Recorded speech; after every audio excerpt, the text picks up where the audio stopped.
সাবেক প্রধান নির্বাচন কমিশনার এটিএম শামসুল হুদা আর নেই। ৫ জুলাই শনিবার সকাল ৯টায় নিজ বাসায় মারা যান তিনি। মৃত্যুকালে তার বয়স হয়েছিল ৮৩ বছর।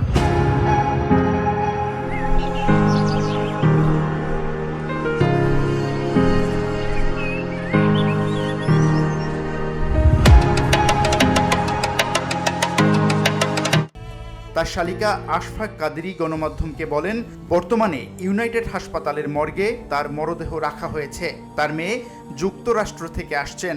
তিনি আসার পর জানাজা ও দাফন সংক্রান্ত সিদ্ধান্ত নেওয়া হবে। তবে প্রাথমিকভাবে বনানী কবরস্থানে দাফনের সিদ্ধান্ত রয়েছে।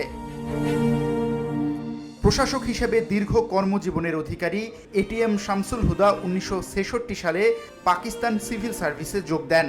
বাংলাদেশের স্বাধীনতার পর তিনি বাংলাদেশ সিভিল সার্ভিসে অন্তর্ভুক্ত হন।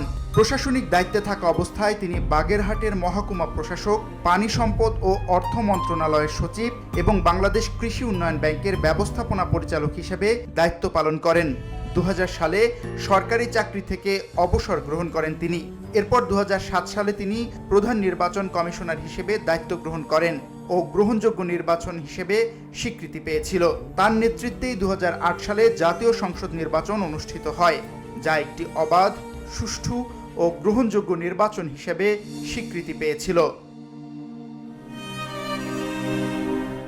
VOD Bangla news desk.